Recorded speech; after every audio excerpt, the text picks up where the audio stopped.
Bonjour et bonsoir en fonction de l'endroit où vous vous trouvez actuellement. Une fois de plus, nous allons pénétrer dans les sphères de la connaissance interdite. Au titre de la vidéo, je sais qu'il y aura beaucoup de personnes qui vont se poser la question, et aussi par rapport à l'image du live, certains vont, on va dire, être constipés dans la constipation spirituelle, d'autres seront dans l'intrigue, d'autres vont être subjugués de savoir ce que je vais dire plutôt. Donc, ici, nous allons parler de la nature occulte de Jésus-Christ. Partout dans le monde, beaucoup de personnes, ceux qui croient ou ceux qui ne croient pas, ont entendu parler du personnage de Jésus-Christ sans savoir qui est vraiment ce personnage, si ce personnage a véritablement existé ou pas. On sait qu'on parle de ce fameux Jésus dans les Bibles actuelles classiques et d'autres veulent que Jésus soit, c'est-à-dire le Père, le Fils, le Saint-Esprit en même temps, mais nous savons que cela est faux. Ici, nous allons vous montrer la véritable nature de ce personnage. On va vous démontrer ici que le personnage de Jésus-Christ ou bien Césarée, Yoshua, Amashia, en fonction du nom qu'on va lui donner, n'a jamais existé, n'existe pas et n'existera jamais. Mais celui qui se cache derrière la force, qui est derrière le personnage de Jésus, c'est un puissant démon religieux de haut rang. On va vous présenter ce démon. Pour cela, on va vous présenter ce livre, la démonologie, vous voyez, l'étude interdite, c'est-à-dire de la science du démon. La démonologie, étude interdite de la science du démon. On vous dévoile ici tous les secrets du monde occulte, qui est Satan, qui sont les démons, qui sont les anges déchus, les pratiquants des sciences occultes, comment ça s'opère, comment ça se produit là-bas. Ici, on dévoile complètement et Satan, les démons ne veulent pas que ce livre puisse être propagé. Mais néanmoins, on va aller dans Démonologie, chapitre 1, versets 62 à 67. Il est dit ici, plusieurs personnes partout dans le monde ont entendu parler d'un personnage connu sous différents noms et appellations telles que Yoshua, Amashia, Yesu, Jésus, Yoshua, Jésus-Christ, donc Jésus de Nazareth, Jésus-Christ, Jésus fils de David, fils de plutôt Marie, et bien d'autres encore. Dans d'autres religions dites révélées, on l'appelle Issa. Mais en réalité, derrière l'image ou le personnage de Yoshua Amashia, donc entre parenthèses Jésus de Nazareth, ou tout simplement Jésus-Christ, se dissimule un puissant démon, oiseau, guerrier, hybride, de haut rang, connu sous le nom de Mitélé, qui veut dire détourner, faire disparaître. Le personnage de Jésus, parce que là on va traduire, on va dire Jésus, mais d'autres diront Yoshua, comme je dis en fonction de l'époque. C'est un puissant démon qui se dissimule derrière. Et ce démon a plusieurs facettes. C'est manifesté dans différentes époques, dans différentes civilisations et à séduire beaucoup de personnes. Or, dans cette époque du visible, ce démon est connu plus en Europe, en Afrique, un peu partout, sous le nom de Jésus-Christ ou Yeshua. Et on vous apprend que la définition même de son nom, c'est-à-dire sa vraie nature, c'est de détourner et faire disparaître. Donc, il va détourner les armes. Il va détourner des personnes de la foi, c'est-à-dire les ramener à la mort spirituelle et faire disparaître, il veut faire disparaître la vérité. C'est pour cela qu'ils ont écrit les canons, ils ont écrit ce que j'appelle le Nouveau Testament, les évangiles. On vous a présenté 4 évangiles, donc Matthieu, Marc, Luc et Jean. Or, il s'avère qu'il y avait plusieurs évangiles déjà, qu'ils ont même dissimulés, qu'ils n'ont pas voulu mettre dans des canons, qui contredisaient aussi les mêmes 4 évangiles qu'on retrouve dans les Bibles actuelles classiques. Et ensuite, ils ont inventé un personnage, connu sous le nom de, on va dire ici, ce personnage qu'on voit dans les églises un peu partout, donc ce Jésus blanc avec les longs cheveux, les yeux bleus. D'autres disent que c'est le Fils de Dieu, qu'il est en même temps Dieu, et il remplit 3 fonctions, qu'il est le sauveur de l'humanité, que c'est un juif. On sait que ce personnage n'a jamais existé. Mais derrière cette image, derrière ce symbole-là, comme je dis ici, se dissimule un puissant démon hybride. Et ce démon est l'un des favoris de Satan, le Mundima Bobé, le mauvais esprit. Je vous ai déjà démontré plusieurs fois que le Jésus de la Bible actuelle classique ment volontairement, se trompe et ignore des choses. Donc, il ne peut à aucun moment être le vrai Christ. Avant de poursuivre, il faut d'abord que vous compreniez quelque chose. Les gens pensent que quand on dit le Christ, c'est que ça fait forcément allusion à Jésus. Christ, ça veut dire ouin. Jésus ne veut rien dire. Est-ce que vous comprenez? Jésus ne veut rien dire. Il y a eu plusieurs Christ parce que quand on oint quelqu'un, il devient un Christ. C'est-à-dire selon le verbe. Ils ont pris l'histoire du vrai Christ, donc qui est Dieu qui s'appelle. Ils ont changé son nom, changé sa couleur, changé son lieu de naissance. Même ses propos, ils ont introduit l'histoire de Dieu qui s'appelle dans les Bibles actuelles classiques. Ils l'ont nommé Jésus, Yoshua, en fonction des peuples. Et ils ne se sont pas arrêtés là, Ils ont fait croire qu'il y aurait des prophètes de l'Ancien, selon eux, Testament, donc d'autres la Torah, d'autres les livres de la loi, ainsi de suite, auraient fait allusion à ce personnage de Jésus. Donc, ils ont pris des prophéties, ils ont modifié des prophéties, ils ont fait croire qu'il y avait des prophètes qui annonçaient la naissance d'un sauveur, connu sous la personne de Jésus, d'autres vont dire Emmanuel. Donc, c'est ce qu'on appelle la christocentrisme. Ils ont centré ce personnage de Jésus sur toutes les prophéties majeures de l'Écriture pour mieux vous duper. C'est pour cela que je vais reprendre dans la démonologie, chapitre 1, versets 62 à 67. Plusieurs personnes partout dans le monde ont entendu parler d'un personnage connu sous différents noms. Avant, premièrement, que à cette époque, vous connaissez le nom, on va dire, le nom traduit, Jésus. Les Grecs ne disaient pas Jésus. La première Bible, en tout cas, selon les Bibles actuelles classiques, qui a été traduite, c'était en latin. C'était la Bible, c'était un pape qui avait traduit la première Bible en latin. Et là-bas, le nom Jésus n'apparaissait pas dans cette Bible-là. Donc déjà, Jésus, le nom Jésus, comme j'ai dit, ne veut rien dire. Parce que d'autres vont dire que Jésus veut dire Dieu sauve, ainsi de suite. C'est faux. Ce que les gens écrivent sur Internet, sur Google, ça, c'est faux. Jésus ne veut rien dire. Que ce soit dans la langue hébraïque, le mot Jésus n'apparaît pas. On peut encore dire Joshua, mais Jésus, ça n'existe pas, ce nom-là. En tout cas, c'est un nom inventé et ce personnage aussi est inventé.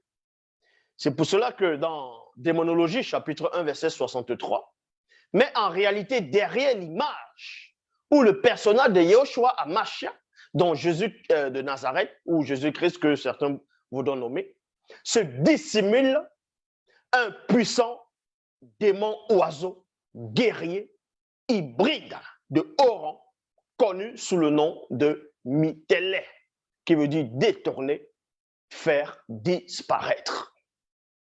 La question est, qui est donc Mitélé? Ce personnage de Mitélé, c'est un démon hybride qui a parcouru plusieurs civilisations et sur différents noms. Mitélé, entre parenthèses Jésus, est un puissant démon, oiseau guerrier et religieux hybride de haut rang, en même temps, mi-poisson, mi-agneau. Mi-poisson, mi-agneau. Mitélé est un puissant démon, séducteur, donc envoûteur, qui agit de nouveau dans la conscience collective des idolâtres. Il y a point virgule. Donc, on va s'arrêter dans ce passage et on va entrer en profondeur pour les amateurs de Jésus-Christ, pour les amateurs de ce faux prophète, de cet usurpateur. Donc ici, dans la démonologie, il est dit, dans le verset 66, que Mythélé, entre parenthèses Jésus, est un puissant démon séducteur, donc envoûteur, qui agit de nouveau. Quand on dit de nouveau, ça dit que ce démon-là avait déjà agi dans les temps d'autrefois. Mais on ne l'appelait pas Yahushua, on ne l'appelait pas Jésus ou le Christ. Il avait différents noms. Vous pouvez vous renseigner à ces chrétiens, même dans vos propres Bibles, il est dit par rapport aux chrétiens de Bérée, que, entre guillemets, Paul de Tarse est en train de leur apporter la parole. Et les chrétiens de Bérée, quand Paul est parti, les chrétiens de Bérée ont essayé de vérifier les aptitudes de ce que Paul de Tarse est en train de leur révéler, tout simplement.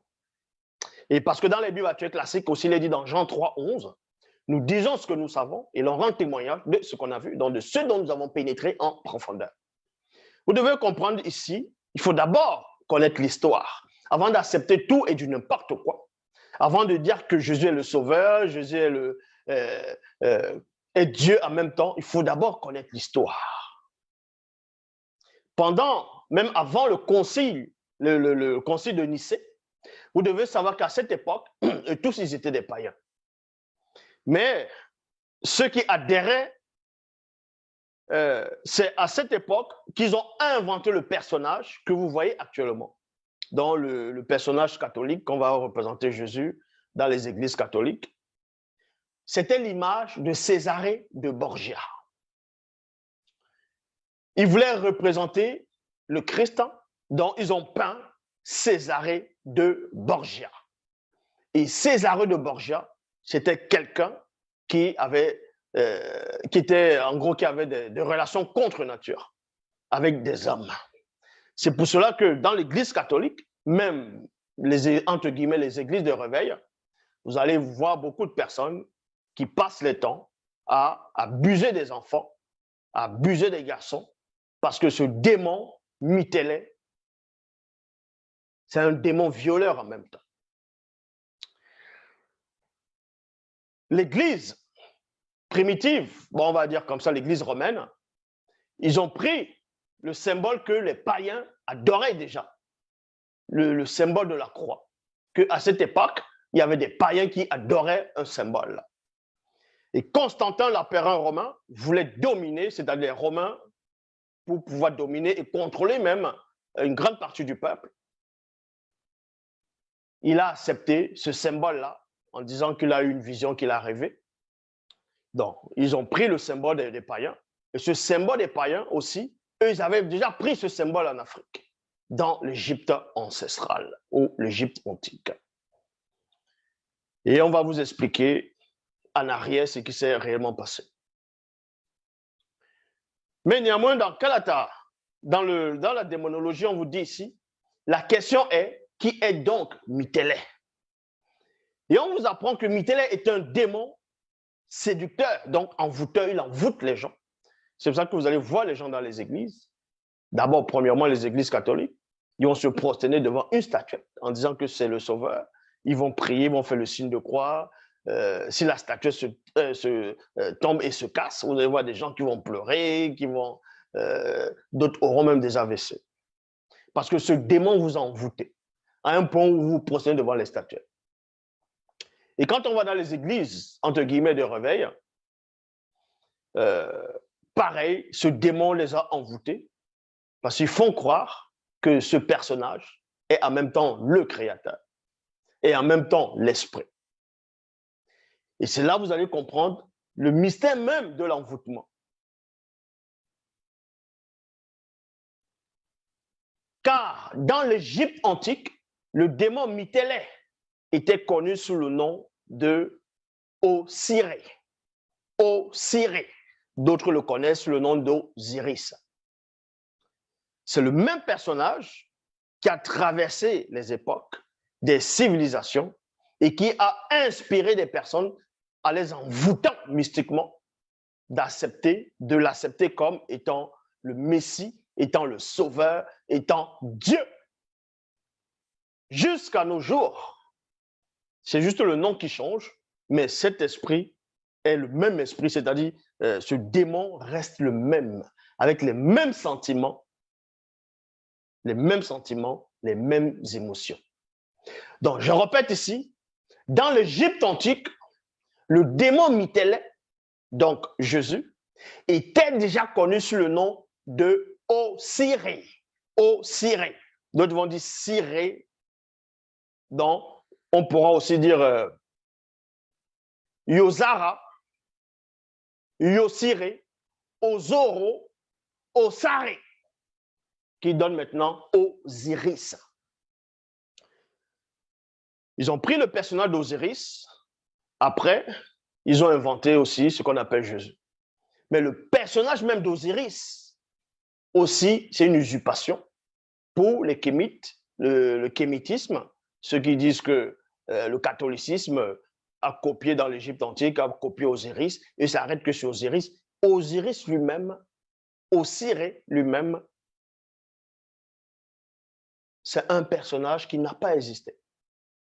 Mais sauf que c'est Mythélè dans l'Égypte, à un moment donné dans l'Égypte, dans une partie de l'Égypte, qui a pris le nom, l'apparence, parce que c'est quelqu'un qui envoûte les gens, qui se déguise, qui se camoufle, qui trompe,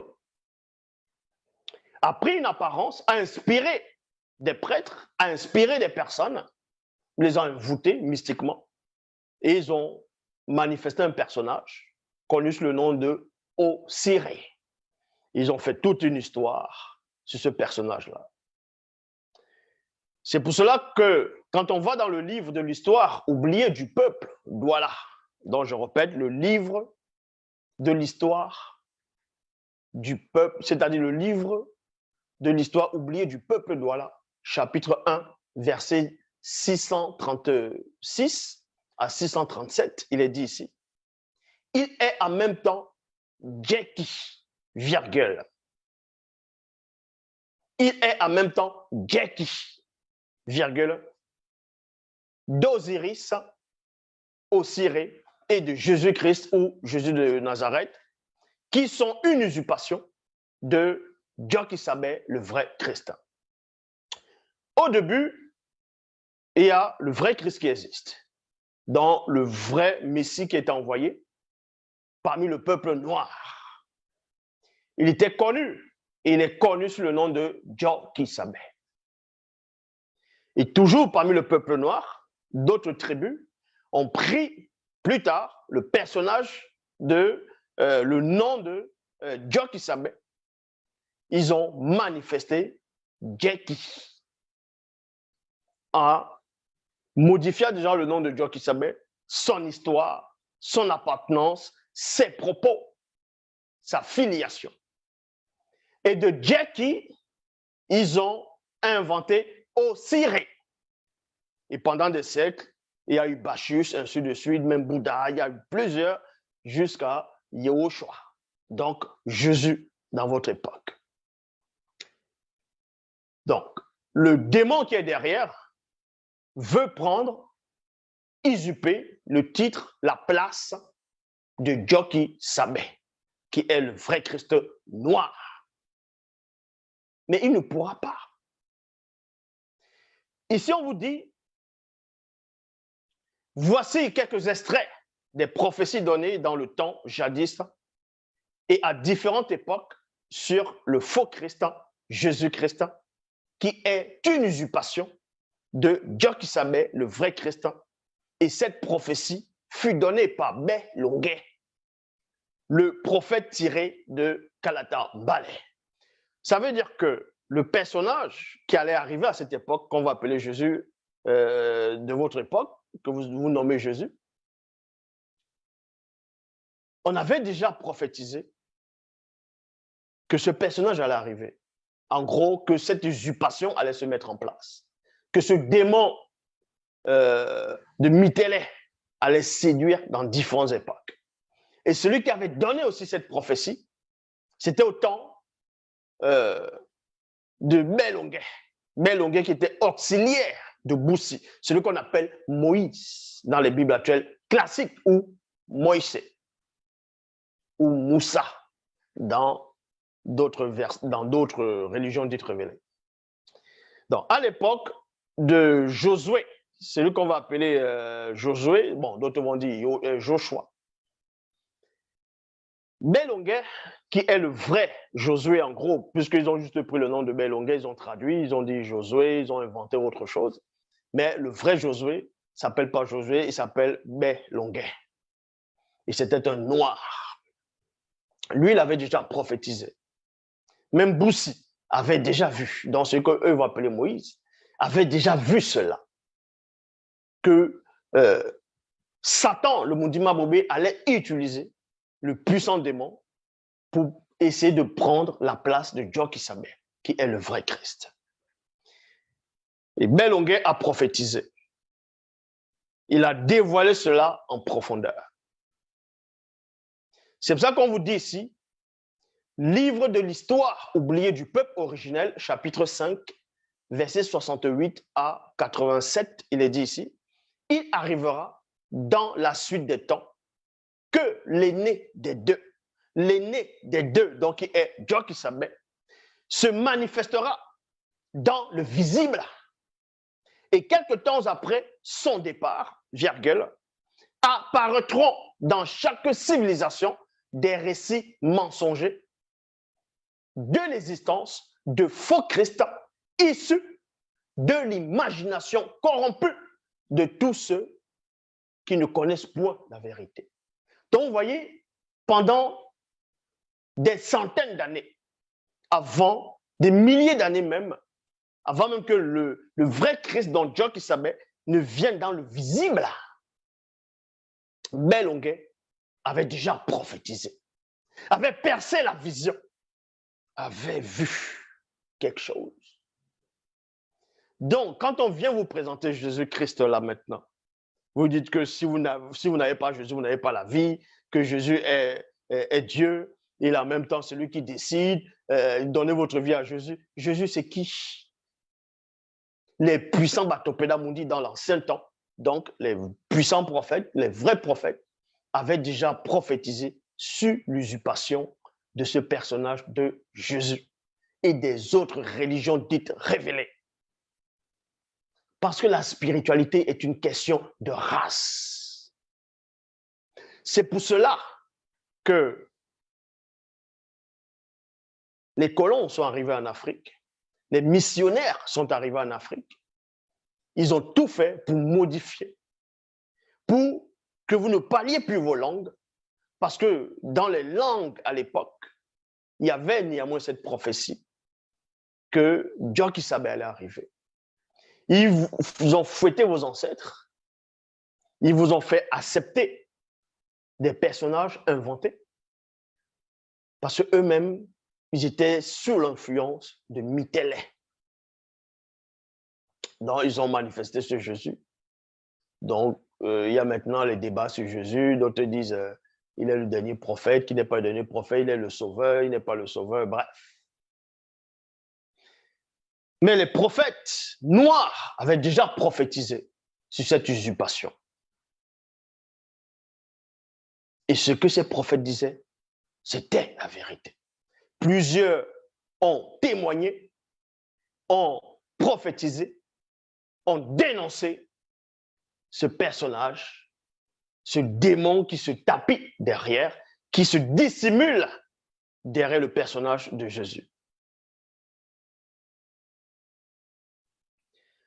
Ces récits mensongers de l'existence de faux Christ issus de l'imagination corrompue seront sous l'influence de la puissance de Satan, le Mundima Bobé, le mauvais esprit.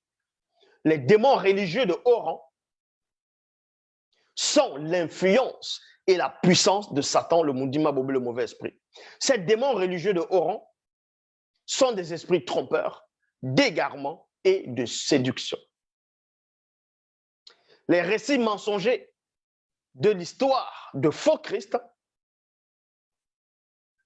de faux dieux et de fausses croyances sont profondément implantés dans les consciences, c'est-à-dire dans les consciences collectives des non-initiés, des blancs et des sans mêlés.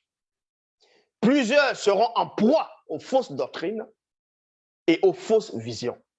Voyez, cette histoire, quand Bélonguet est en train de donner la prophétie, est en train de donner la révélation, parce que la révélation, c'est on révèle l'action.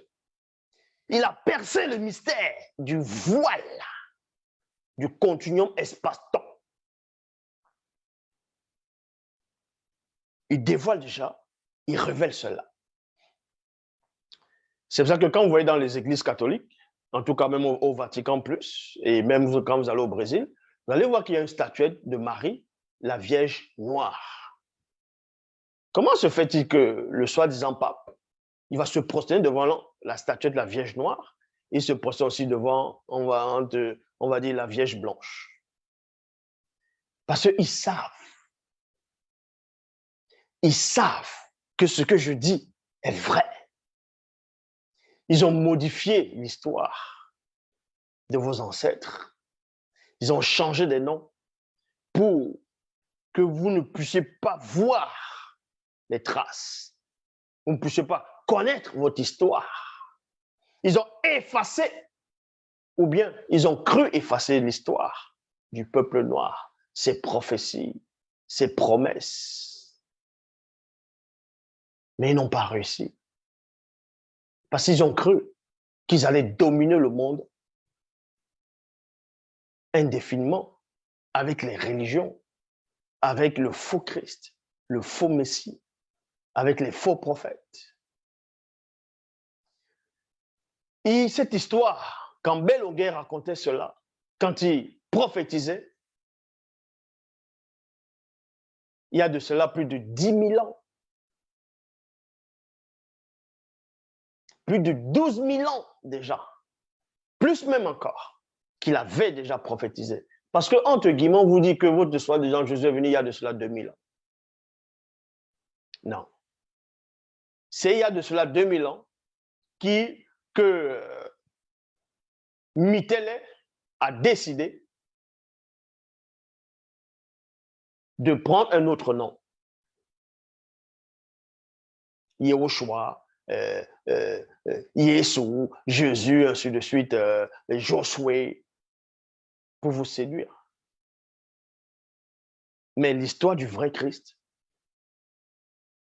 c'est des centaines, milliers d'années déjà que ça s'est déroulé.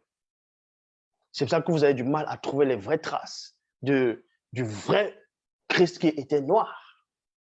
Vous pensez que les archéologues, tout cela, les Blancs, quand ils vont en Afrique, c'est pourquoi?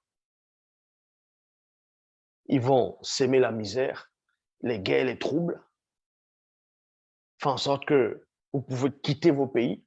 Ils vont chercher les traces de tout ce que sont en train de dire, effacer, vouloir effacer et prendre d'autres, ramener au Vatican, ramener un peu partout en Angleterre, dans des musées, et modifier des noms. C'est-à-dire que quand vous allez voir un nom, vous ne saurez pas qu'on est en train de parler de l'un de vos ancêtres, parce que le nom a été modifié. Et maintenant, ils vont prendre vos ancêtres, donc les puissants prophètes, les apôtres, les initiés, les patriarches, ils vont modifier les noms. Ils vont donner les noms comme les Abraham, Salomon, Isaac, Adam et Ève, Jésus, Matthieu, ainsi de suite.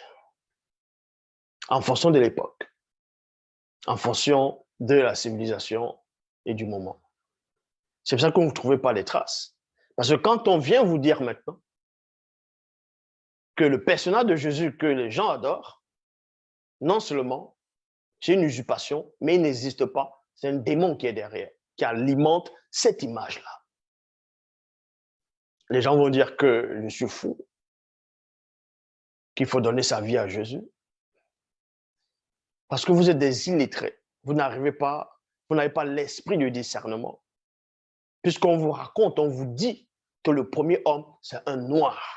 Le tout premier homme de la Terre, même les scientifiques européens le disent, c'est un noir. Si le premier homme est un noir, et qu'on vous apprend que le premier homme biblique a existé, mais forcément, ça doit aussi être un noir, vu que les scientifiques ont prouvé, il y a des preuves scientifiques que le premier homme était noir. Si le premier homme était noir, le premier homme biblique, ou bien tout simplement dont on fait allusion dans la Bible, dans ce que j'appelle l'Ancien Testament, ne peut pas être blanc, ne peut être que noir, et ne peut même pas s'appeler Adam. Parce que Adam, ce n'est pas un nom, c'est pas un nom africain. Le premier homme, c'est un noir du continent africain. Et dans les Bibles classiques, on vous dit que Dieu, Yahvé, Adonai, Jéhovah, Elohim, a fait l'homme à son image. On vous dit, qui dit, faisons, dans le pluriel, faisons l'homme à notre image, selon notre ressemblance. Et si le premier homme est noir, ça veut dire que la spiritualité est une question de race, dont Dieu est noir. Ceux à qui Dieu parlait étaient aussi des noirs. Pourquoi vous la modifiez toutes ces choses-là? Vous voulez modifier cela. Ils veulent modifier. Ils ont apporté l'anti-vérité. Pourquoi? Parce que Satan, il sait qu'il y a le nombre connu. Il y a une prophétie qui est en marche. Il veut détourner cette prophétie, mais il ne pourra pas. Est-ce que vous comprenez? Il y a ce qu'on appelle le contre-pouvoir. Le contre-pouvoir est là, est en face de vous. Donc, Belonguet poursuit, dit ici, ces fausses croyances profondément implantées dans les consciences collectives se manifesteront par la porte de l'esprit de tous ceux qui périssent, ayant point reçu l'amour de la vérité pour être sauvés à cause de la rébellion, à cause de leur rébellion et leur idolâtrie. Ainsi, ils croiront avoir reçu de vraies révélations. Et vous allez voir, il y a des soi-disant personnages, ils vont rester chez eux. Ils n'ont rien d'autre à faire, ils ne peuvent rien apporter à la société. Ils veulent être des stars, ils n'arrivent pas à être une star. Ils veulent être footballeurs, ils ne savent pas jouer au foot. Ils veulent être acteurs, ils ne savent même pas faire semblant. Bref, c'est des personnages qui sont là. Ils veulent se donner une importance, ils veulent se sentir exister. Ils vont prendre la Bible, ils vont lire. Après, ils vont aller dire, tiens, j'ai une révélation. Jésus-Christ m'a dit, tiens, je t'ai choisi. Va et libère le peuple. Va faire ceci. Un ange a apparu où Dieu les a parlé. Le Saint-Esprit les a mis à cœur. En disant qu'ils ont eu une révélation. Pour venir raconter des hérésies. Et eux-mêmes, ils savent qu'ils mentent. Ils viennent devant des gens. Ils disent que Dieu les a parlé, que Dieu les a mis à cœur, que Dieu les a envoyés, que tel ange les a apparus. Mais pendant qu'ils sont en train de le dire, il y a une autre conscience qui est en train de dire, tais-toi, tu es en train de mentir. Mais ils essaient d'étouffer cette conscience. Ils essaient d'ignorer cette conscience. Mais à chaque fois qu'ils ouvrent la bouche, ils savent en eux-mêmes qu'ils n'ont jamais reçu une apparition. Ils se sont auto-persuadés d'avoir vécu une expérience spirituelle. Mais ils savent qu'ils mentent. C'est pour cela que Belonguet poursuit ici. Ainsi, ils croiront avoir reçu de vraies révélations, inspirations, idées, des prophéties et des visions. Les démons religieux de haut rang leur inspireront des mensonges durant leurs rêves, pendant leur sommeil, méditation et lecture. Belonguet avait prophétisé déjà. Il a mis le peuple en garde. C'est pour cela que pendant,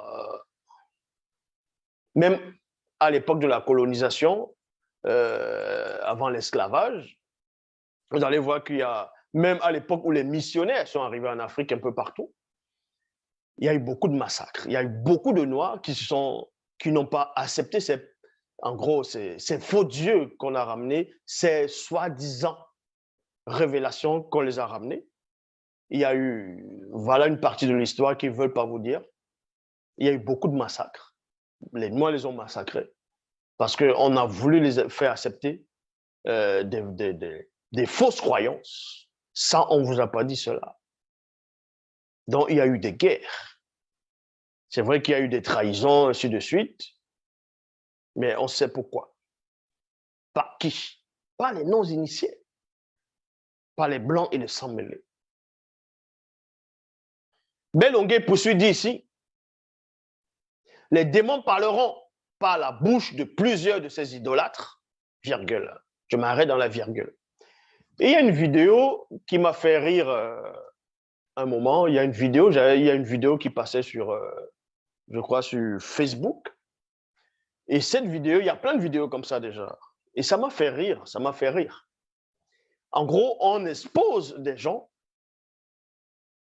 les gens voient, mais ils continuent quand même à accepter ce personnage. Dans cette vidéo, il y a un soi-disant chrétien, soit un pasteur, soit un chrétien. Il était dans ce qu'on appelle les tournes d'eau en Afrique, où vous asseyez dans les restaurants ouverts dehors, vous asseyez sur les chaises, là, comme les tabourets. Il y a une femme qui est dehors, elle fait à manger, elle vous sert en plein air, quoi, on va dire comme ça.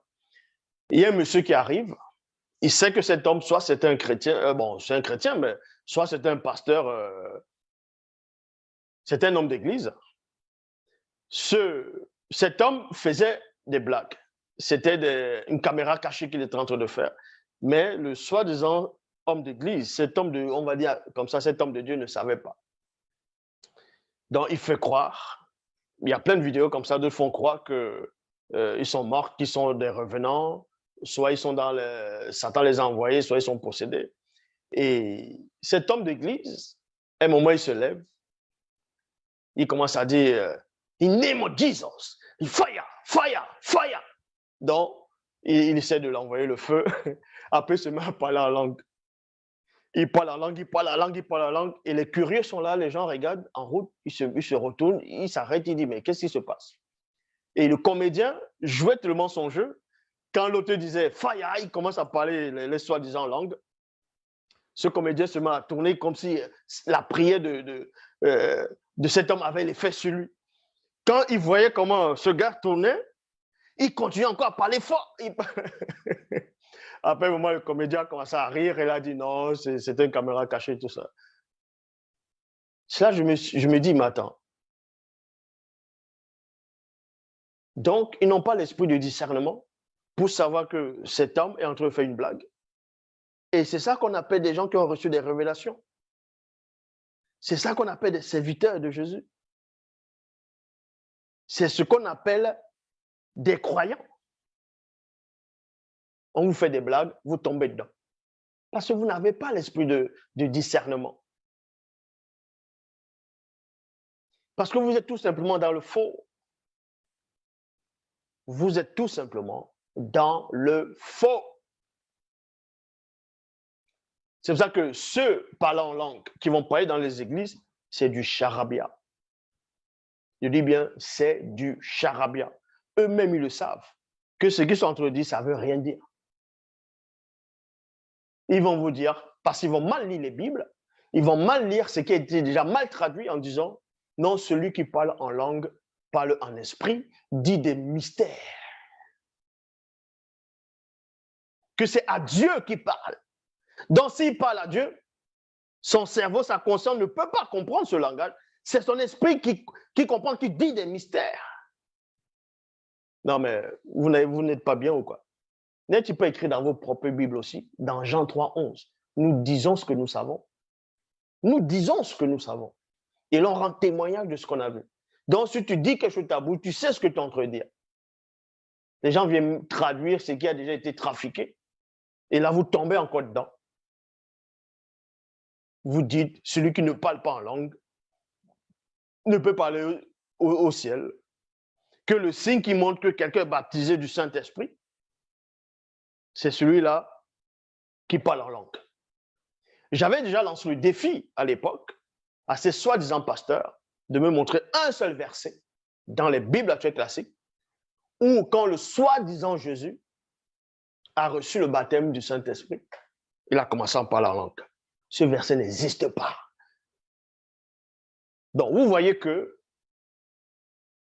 ces personnes sont tellement sous la coupe, sous l'influence des forces occultes, que même en lisant les Bibles trafiquées, ils vont encore rajouter autre chose là-dedans.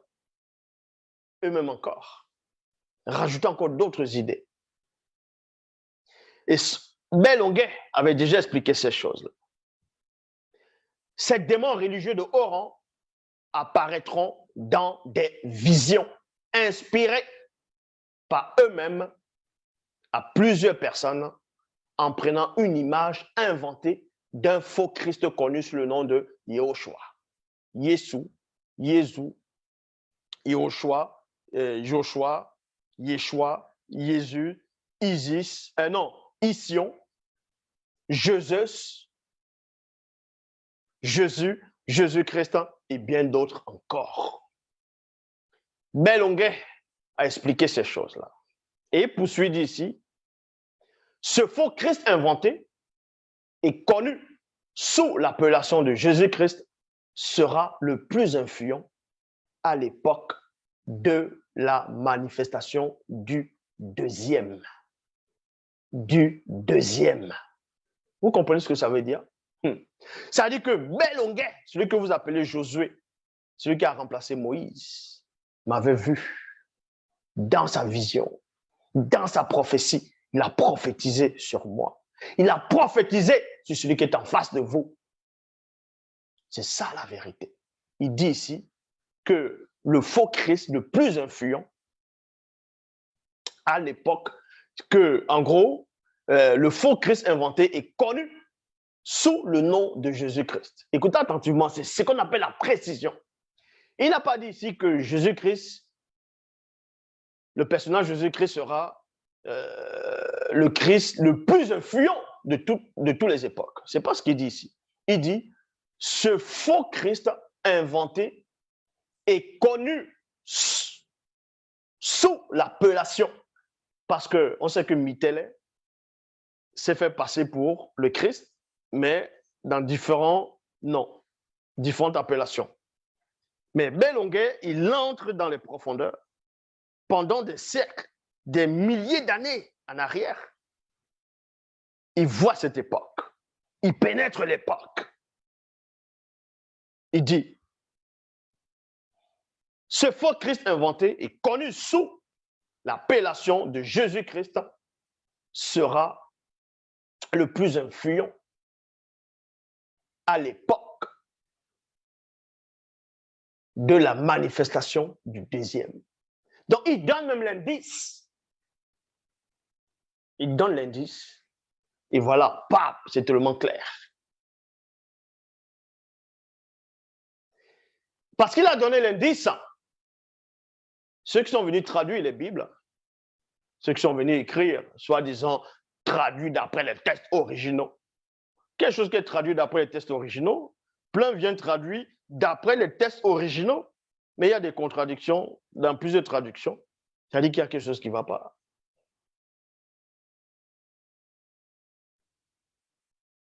Dans Genèse, chapitre 18,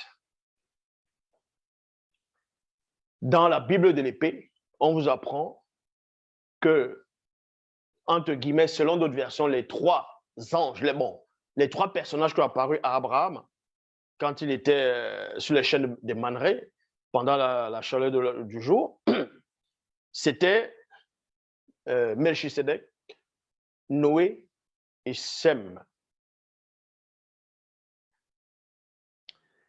Mais néanmoins, on dit traduit d'après les textes originaux. Et quand on lit les Louis II, Darby, Orsteval, Bible Parole de Vie, Traduction du Monde Nouveau, bref, toutes les autres versions, on ne vous dit pas Noé, on ne vous dit pas Melchisedec, on ne vous dit pas Shem, mais on dit c'était Yahvé, Jéhovah, Elohim l'Éternel et deux anges. traduit toujours d'après les textes originaux. C'est-à-dire qu'il y a plusieurs textes originaux. Si les versions comme les... Il y a plein de versions comme ça, les traduits dans la Bible de l'épée, ainsi de suite. Ils vont prendre dans les textes originaux l'histoire des 3 personnages qui ont apparu à Abraham. Et ça va être écrit, c'était Melchisedec, Shem et Noé. Pourquoi les autres versions n'ont pas écrit cela? Soi-disant, c'est aussi traduit d'après les textes originaux. Et dans Genèse 11, dans les autres versions, on vous apprend que Yahvé Adonai, Jéhovah Elohim l'Éternel, a vu ce que bâtissaient les hommes, les fils d'Adam, selon d'autres versions.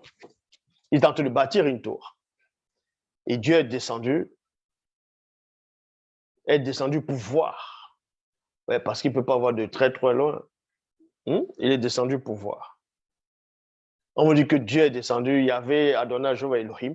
Dans la Bible de l'Épée, on vous dit Dieu est descendu sous forme de Melchisedec.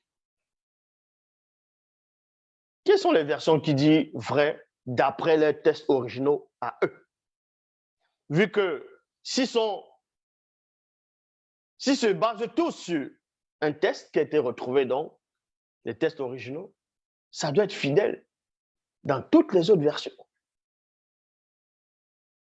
Toutes les autres versions doivent être fidèles. C'est là où vous voyez que tout ça, c'est du n'importe quoi. C'est de la comédie. Donc, Bélonguet avait vu cela, a pénétré cette époque. Les Blancs, entre guillemets, et tous ceux qui adhèrent à leur cause feront non seulement passer ce faux Christ pour l'aîné des deux, mais aussi pour leur faux Dieu. Donc, vous voyez, ils ont su qu'il y avait une prophétie de Bélonguet. Ils ont pris l'histoire de Bélonguet, ils ont changé le nom, changé le lieu de naissance, ainsi de suite. Ils ont même enlevé, ils ont omis, ou bien délibérément, ils n'ont pas introduit ça dans les canons, où Bélonguet donnait cette prophétie. En disant que, tiens, il y aura un deuxième qui va arriver. On doit cacher l'existence du deuxième. On doit effacer l'existence du deuxième. Ils vont dire, c'est pas normal qu'il y ait un deuxième. Ils vont tout faire. C'est pour cela qu'ils vont aller dans ce qu'ils appellent le Nouveau Testament, dans le livre de Jean. Ils vont écrire dans Jean 3,16, Dieu a tant aimé le monde qu'il a donné son Fils unique, afin que quiconque croit à lui ne périsse pas, mais qu'il ait la vie éternelle. Ils vont dire que Dieu a un Fils unique. Là, c'est ce qu'ils écrivent dans ce qu'ils appellent le Nouveau Testament, pour enlever le deuxième fils. Mais ils n'ont pas pu modifier Job, chapitre 1, où on vous dit que Dieu était là et les fils de Dieu sont venus auprès de Dieu. Et dans Genèse 6, on vous dit, les fils de Dieu ont vu que les filles des hommes étaient belles. Dans la Bible en français courant, ainsi de suite, on vous dit, les habitants du ciel. D'autres versions, les fils de la race divine. Mais néanmoins, les versions les plus, où on voit plus, les fils de Dieu virent que les filles des hommes étaient belles, c'est ça qui est plus traduit dans ces versions, dans d'autres versions. Si, dans Genèse 6, on vous dit qu'il y a les fils de Dieu, dans le livre de Job, dans plusieurs passages, on vous dit qu'il y a les fils de Dieu. Même dans ce que j'appelle le Nouveau Testament, en parlant de ce qu'on appelle Essombé dans Paul de Tarse, lui-même dit, vous vous êtes rapprochés de qui? Il parlait même qu'il y avait les fils de Dieu. Mais d'où vient la notion que Dieu a un seul fils unique? C'est ça la christocentrisme. Ils ont essayé d'effacer la notion du deuxième. Mais sauf qu'il y avait néanmoins des indices que le Verbe a permis, qu'on retrouve toujours dans les Bibles actuelles classiques, de l'apparition du deuxième. Quand ce qu'on appelle Jean le Baptiste était en prison, il a envoyé des personnes aller voir Jésus en disant, es-tu celui qu'on attend? Es-tu celui qu'on attendait? Ou doit-on entendre un autre? Est-ce qu'un autre doit venir? Un autre, c'est qui? Ça, ce sont les indices que eux-mêmes, ils ont essayé de... Ils ont écrit cela sans comprendre pourquoi ils écrivaient cela. Un autre, c'est qui? Parce que la prophétie dit qu'après Joachim, après le vrai, c'est-à-dire le premier Christ, bon, quand on dit euh, le Christ supérieur même, donc Joachim, le Messie, il y aura un deuxième qui va venir. Ça, ils le savent. Ça, ils le savent. Même dans le livre de Daniel, on fait allusion à deux oins. Il y aura un qui va te retrancher. Il y a un autre qui va venir. Enfin, dans d'autres versions, on dit deux Christ. Dans le livre d'Ésaïe, dans les Bibles classiques, on fait allusion à deux personnages dont la prophétie s'adresse à eux, qui doivent se manifester.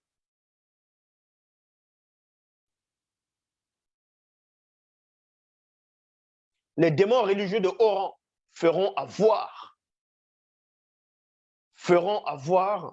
pas des sensations, virgule. Non, les feront avoir pas des sensations, des fausses visions de gens qui souffrent dans le feu de l'enfer. Pourtant, l'enfer n'existe pas. Donc, pour semer la terreur aux gens, aux fidèles, pour que les gens ne délaissent pas les soi-disant églises, les temples, bref, les communautés, ils vont inventer des histoires en disant que l'enfer existe.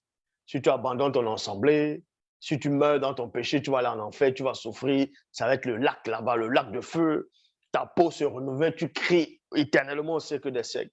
Arrêtez vos histoires. Arrêtez vos histoires. Vous ne savez rien de la spiritualité.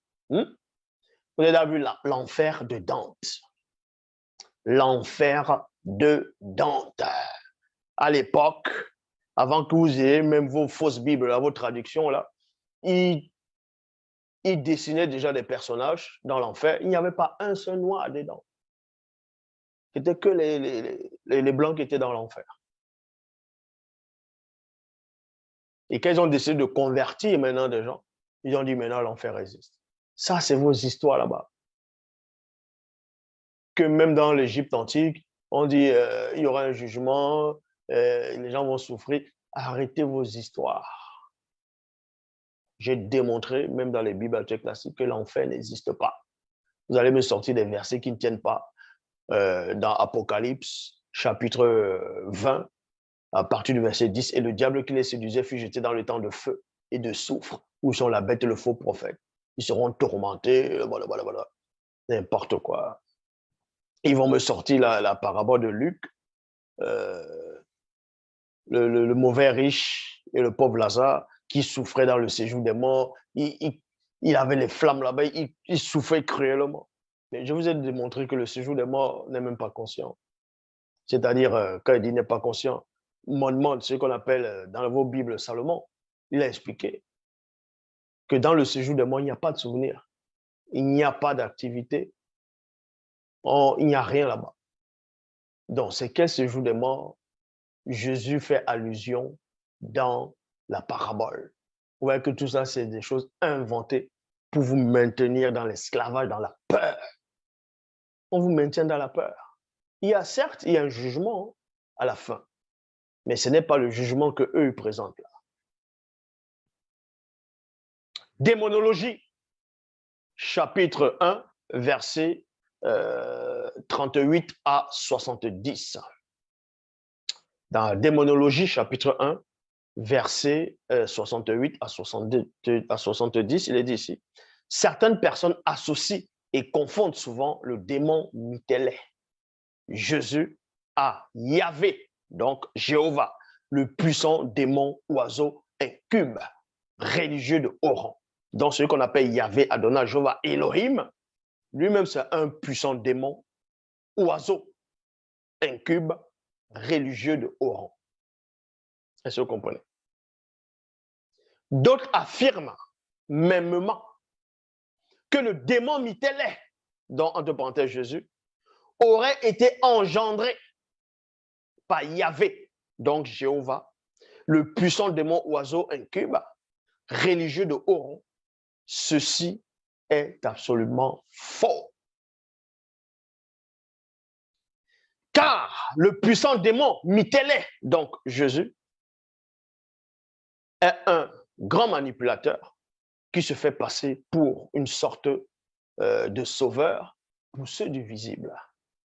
Il ment, virgule, se contredit et trompe par des gestes que les non-initiés ne s'aperçoivent même, ne s'en aperçoivent même quand il inspire la fausse doctrine. Ça veut dire que dans la démonologie, chapitre 1, verset 70, on vous apprend que Jésus ment. Jésus, il ment. Oui, ton soi-disant Jésus sauveur, il ment, c'est un menteur. Vu que dans la Bible, Jésus dit que Satan, c'est un menteur, le père du mensonge. Mais lui-même, il ment. C'est-à-dire qu'il est ami avec Satan. Voilà. Vous allez dire que c'est Satan qui a inspiré ce livre pour aller contre Jésus. Donc, et que c'est les démons qui parlent là-dedans. Si les démons parlent là-dedans, écoutez alors ce que, entre guillemets, ce que le démon dit. Dans la démonologie, on vous montre, et j'ai déjà montré ça plusieurs fois, que Jésus ment, il se trompe, il se contredit. Et ça, on va vous le démontrer. Vous pouvez prendre vos versions, vos Bibles. Vous allez prendre vos Bibles dans ce que vous appelez le Nouveau Testament, dans Luc 24, verset 28. Dans Luc 24, 28, dans la Bible Parole de vie, il est dit ici, ils arrivèrent près du village où les disciples devaient aller. Il y a point. Jésus fait semblant d'aller plus loin. Jésus fait semblant d'aller plus loin. Ça veut dire quoi? À un moment, selon les Bibles classiques, quand le soir fameux Jésus avait, selon ce qui est écrit dans les fausses Bibles, avait ressuscité, il était en chemin. À un moment, il a trouvé deux de ses disciples qui étaient sur le chemin d'Emmaüs. Non, le chemin d'Emmaüs. Ils allaient retrouver les autres apôtres. Donc, en chemin, Jésus les a abordés. Il dit, vous êtes en train de parler de quoi? Et ils retorquent, ils disent, mais es-tu le seul qui séjourne ici, qui ne sait pas ce qui s'est produit? Et il dit, mais quoi? Il raconte, mais en parlant de Jésus, tout ça là. Mais en ce moment, il ne le reconnaissait pas. Il ne savait pas que c'était lui, selon les Bibles classiques. Arrivé au moment où les apôtres devaient aller pour aller rejoindre les autres apôtres, arrivé au bout de leur chemin, presque arrivé, et on vous dit ici, dans Luc 24, 28, ils arrivaient près du village où les disciples devaient aller. Parce que c'était près d'un village, ils devaient aller rejoindre les autres. Donc, ils arrivent là-bas, près de ce village. Vu que le personnage qui les a apparus sur le chemin, ils ne le connaissent pas. Parce qu'ils ne devaient pas le reconnaître. Donc, ils n'étaient pas aussi, non, logiquement, pour ces apôtres de ce village-là. Et c'est là où Jésus, maintenant, il décide, c'est-à-dire, il fait semblant d'aller plus loin, donc de ne plus les suivre, eux. Mais pendant qu'il parlait en route avec ce personnage, avec ce Jésus, il était très intéressant pour eux, et parce que, selon la coutume aussi, il fallait connaître l'hospitalité. Il fallait inviter les gens, deux fois à manger, festoyer. Dans Bible de la liturgie, il est dit ici, quand il s'approchait du village où il se rendait, Jésus fit semblant d'aller plus loin. Traduction David Martin. Et comme il fut près de la bourgade où ils allèrent, il faisait semblant d'aller plus loin. Maintenant, il y a des Mongols qui vont dire, oui, mais lui, second dit, il fait mine d'aller plus loin. Toi, tu vas m'apprendre le français? N'importe quoi. Il fait mine d'aller plus loin, ça dit toujours fait semblant. Est-ce que vous comprenez? Donc, Jésus a fait semblant délibérément il a fait semblant d'aller plus loin. C'est comme si quelqu'un est là, il monte dans un TGV ou dans un bus ou, c'est pas, un contrôleur vient, il lui demande le ticket. Tu mets ta main dans la poche. Toi-même, tu sais qu'il n'y a pas le ticket dans ta poche, que tu n'as pas de ticket. Donc, tu fais semblant de fouiller. Tu fais semblant de tâter tes poches. Là, tu fais semblant. C'est-à-dire que tu es en train de faire croire à ceux qui te demandent le ticket que toi, tu as le ticket. Mais sauf que c'est là, quelque part, tu essaies de trouver. Jésus a adopté la même attitude. Donc, Jésus a fait semblant d'aller plus loin. Et vous pouvez taper le mot faire semblant, c'est quoi? Les synonymes, la définition. Faire semblant, c'est d'adopter un comportement en vue de tromper. Faire croire une chose fausse. Point. Qui le dit? Ce n'est pas Zouloula. C'est les Bibles actuelles classiques qui le disent, que Jésus a fait semblant. Donc, juste, tu veux même parler dans d'autres versets où il se trompe, où il raconte des histoires. Juste ce passage-là dans Luc 24, 28, la crédibilité de Jésus tombe là. Bah! Parce que c'est un menteur. Est-ce que vous comprenez? Maintenant, vous pouvez dire ce que vous voulez dans les commentaires. Vous pouvez mettre le pouce en dessous. Vous pouvez dire qu'il a envoûté dans ta vie à Jésus. Je ne donne pas ma vie à un menteur. Est-ce que vous comprenez? Est-ce que vous comprenez? C'est un menteur. C'est un trompeur. Mittez-les, c'est dévoilé. Mais tellement vous êtes des idolâtres, vous ne pouvez pas voir cela. Parce que vous êtes envoûtés. Vous êtes des pauvres arrivistes. Jésus-Christ est un menteur. Voilà. Il y a plein de passages qui montrent où il ment volontairement. Ces vidéos existent, je l'ai déjà démontré. Donc voilà l'enseignement d'aujourd'hui. La nature occulte de Jésus-Christ, c'est Mittélé.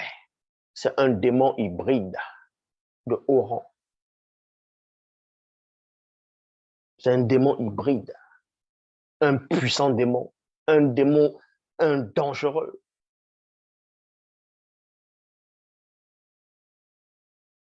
Loba, c'est encore glorifié. Il se glorifie toujours.